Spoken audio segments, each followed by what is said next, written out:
बदलापुरातील barrage road राऊतचाळ परिसरातील साईराम परमेश्वर अपार्टमेंटमध्ये पुनर्बांधणीच्या नावाखाली उघड झाले प्रचंड घोटाळा।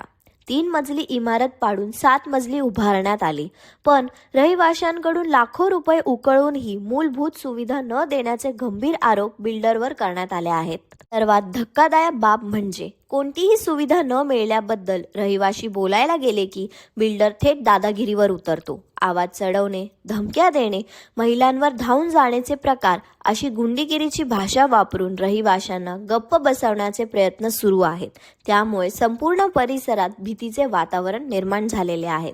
रहिवाशांचे म्हणणे आहे की पुनर्बांधणीच्या वेळी बिल्डरने दिलेली आश्वासने आणि प्रत्यक्ष वास्तव्यात आभाळ पातळी इतका फरक आहे। नव्या इमारतीत मोठ्या प्रमाणात पाण्याची गळती, भेगा, निकृष्ट दर्जाचं बांधकाम, सुरक्षेची कोणतीही सोय नाही अशी परिस्थिती निर्माण झालेली आहे। रहिवाशांच्या सुरक्षेला धोका निर्माण करणाऱ्या या पुनर्बांधणी घोटाळ्यावर आता प्रशासन कोणती पावले उचलणार, बिल्डरवर काय कारवाई होणार आणि सर्वात महत्त्वाचं रहिवाशांना न्याय मिळणार का, की पुन्हा एकदा त्यांना दुर्लक्षाचा सामना करावा लागणार, याकडे संपूर्ण बदलापूरचे लक्ष लागलेले आहेत। प्रतिनिधी निधी उमराण्यासोबत बदलापूर न्यूज चॅनल बदलापूर। इथल्या बिल्डरकडून तुम्हाला नेमका काय त्रास दिला जातोय, नेमकं प्रकरण काय? प्रकरण असं आहे की आपली जुनी बिल्डिंग होती साईराम परमेश्वर अपार्टमेंट, 3 माळ्याची होती, आता ती 7 माळ्याची टावर झालेलं आहे। तो आम्हाला नुसतं आश्वासन देतो की आज देतो, उद्या देतो, परवा देतो। त्यांनी तर देण्याचं सोडून द्या विषय, आता त्यांनी पर्सनली भाडुत्री ठेवलेत आणि त्या भाडुत्रीचं लाईट बिल पण आम्हीच भरायचा, सगळ्या गोष्टी आम्हीच करायच्या। आता तो सेम लेडीजच्या अंगावरती धावून गेला दुपारी। मग आता आम्ही NC करून आलो आहे पोलीस स्टेशनला, ठीक आहे। तर पोलीस स्टेशनला गेल्यानंतर पोलीस स्टेशनवाले पण आम्हाला आश्वासन देतात की त्याच्यावर कारवाई करू, त्याच्यावर NC करू, असं करू।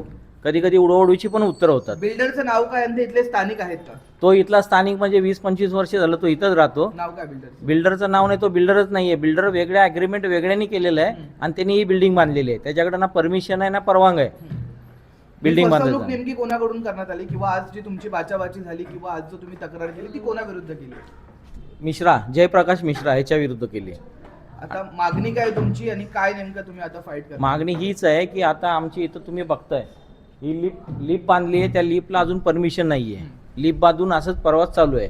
आता या आजी आहे त्यांच्याकडनं 1 लाख 1.5 लाख रुपये घेतलेत, काल त्यांच्या पण अंगावरती गेला होता तो की असं या गोष्टीमुळे। आता ते सांगतील पुढचा विषय। माझी मागणी हेच आहे की बाबा तू आम्हाला जसं तू बोललाय, कमेंट केली, ज्या सुविधा तुम्हाला भेटायला पाहिजे होत्या त्या भेटल्या नाही। आज 2 वर्षाचं ॲग्रीमेंट केलं होतं, 2 वर्षाचं सोडून आज तो 4था वर्ष चालू आहे, पण आज नुसती परवानगी, नुसतं आश्वासनं देतोय।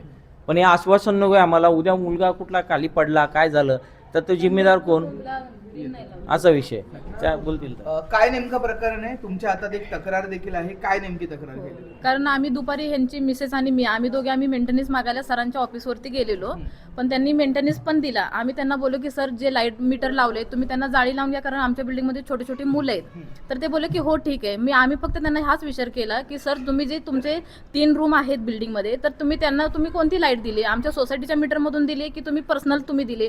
तर त्यांनी आम्हाला डायरेक्ट सांगितले की नाही मी तुमच्या सोसायटीच्या मीटरमधून दिलेली नाही, मी डायरेक्ट लाईन दिली।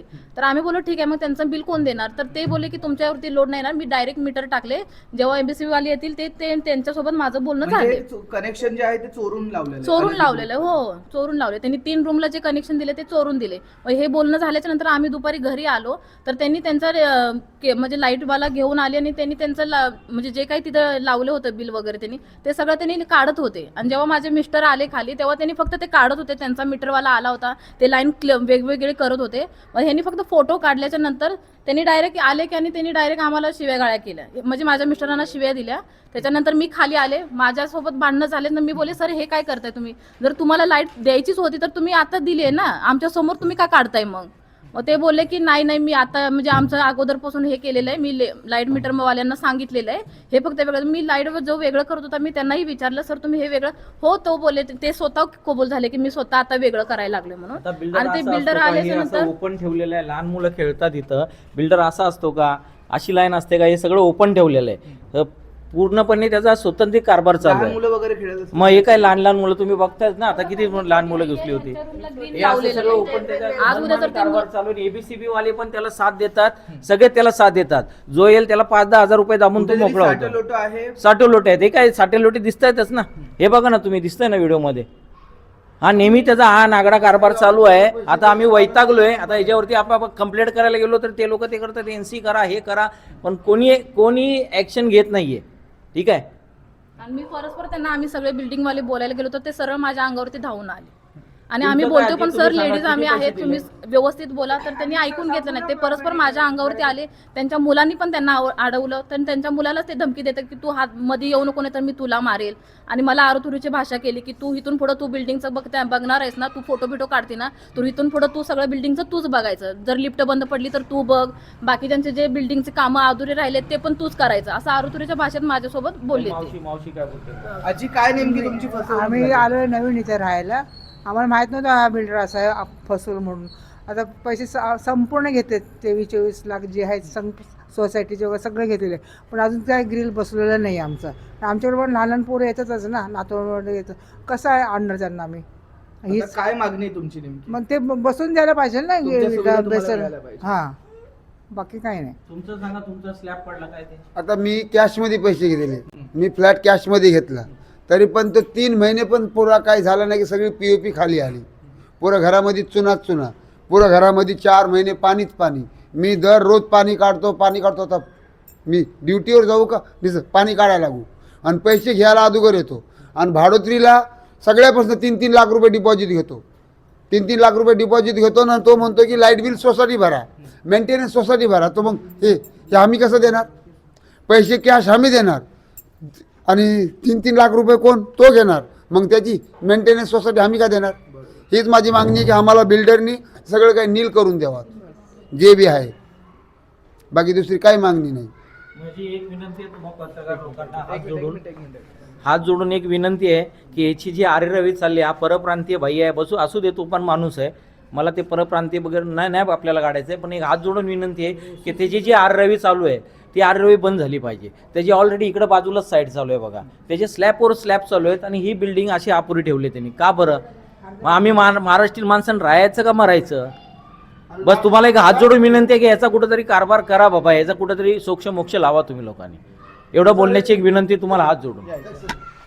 तो ऑफिसर लोकांना पैसे द्यायला एक नंबर आहे. काही बी सोसायटीची शिकायत गेली, काही बी सोसायटीची रिपोर्ट गेली, ऑफिसर लोकांना 1000, 2000, 10,000, 5,000 रुपये देऊन त्यांनी सोसायटीवरच इल्जाम टाकतो. तो पैसे द्यायला एक नंबर आहे, पण तो सोसायटीचं काम नील करणारा नाही. तो पैसे बराबर ऑफिसरला देतो, पोलीसवाल्याला पैसे चारतोय, BMC ला पैसे चारतो. OCC साठी तर तो बोला 45 दिवस लिपला लागतात, त्यानंतर OCCला आम्ही देऊ, पण अजून काही तात्पर्य दिलेलं नाही आहे त्यांनी, फक्त आश्वासनच चालू आहे. तर आता करायचं काय, आता ते तुम्ही बघा. पोलीस स्टेशनला पण जाऊन आलो. आमच्या सोसायटीचे जे जुने मेंबर जे सोसायटीचे होते ते सगळे पुढच्या आता 15 तारखेला आम्ही मीटिंग घेतली.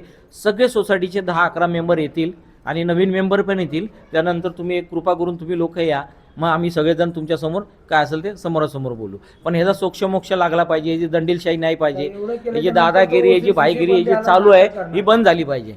तेवढं तुम्ही एक सोक्षमोक्ष लावा भावांनो. तुम्ही आलेत आमच्यासाठी जाऊन, नम्र विनंती तुम्हाला हात जोडून हेच सांगायचे की ह्याची दंडीलशाही बंद झाली पाहिजे. हा पोलीस स्टेशनला पैसे चारतो, हा नगरपालिकेत पैसे चालतो, हा ACB ऑफिसला पैसे चारतो आणि इथं दादागिरी करतो. जो बिल्डर आहे त्या कंपनीचं नाव काय? शिव कंस्ट्रक्शन वगैरे अनेक नावं करून त्यांनी कंस्ट्रक्शन उभे केलेले आहेत. तो बिल्डर म्हणून कोणाला तरी उभा करतो, सगळा हा कारभार आपल्या हातात घेतो आणि दंडीलशाही तो अशीच चालू ठेवतो. वांगणीला पण त्यांनी गळपाळ केलेला आहे. तुम्हाला सांगतो बदलापूरमध्ये पण गपळा आहे, मुरबाडला पण गपळा आहे.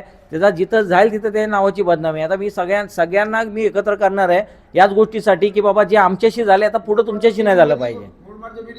हा, हे मुरबाडच्या बघा, त्यांच्या मुरबाडच्या बिल्डिंगमध्ये त्यांनीच बांधले. अजून मीटर नाही, शटर नाहीये. झाले 2014ला घेतलंय. 2014.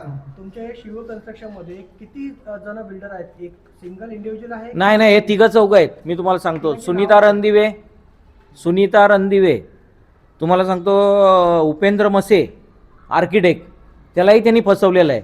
त्याच्याकडनं 20 लाख रुपये घेतले आणि त्याला पार्टनर केला डायरेक्ट त्यांनी.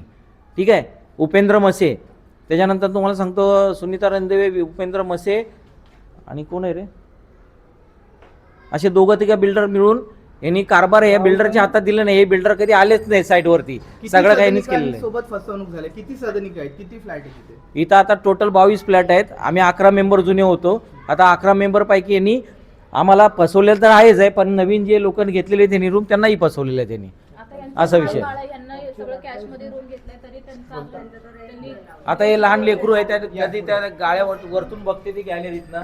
आता हे त्या दिवशी किती मी काय माझं त्रास होतो नेमका? ही मुलगी त्या दिवशी गॅलरीत आली, माझं लक्ष, मी काम करत होती मोडीत आतमध्ये, कपडे धुवत होते. मोठी मुलीने खोली गेल आणि ही गेली बाहेर. जर मी 2 मिनिटावर गेली नसती तर माझी मुलगी खाली गेलीच. मी काय केलं असतं सांगा मला. कधीपासून आल्यापासून लावतोय तेच चाललंय, अजून नाही लावले. नुसते आश्वासन देतो, नुसते आश्वासन.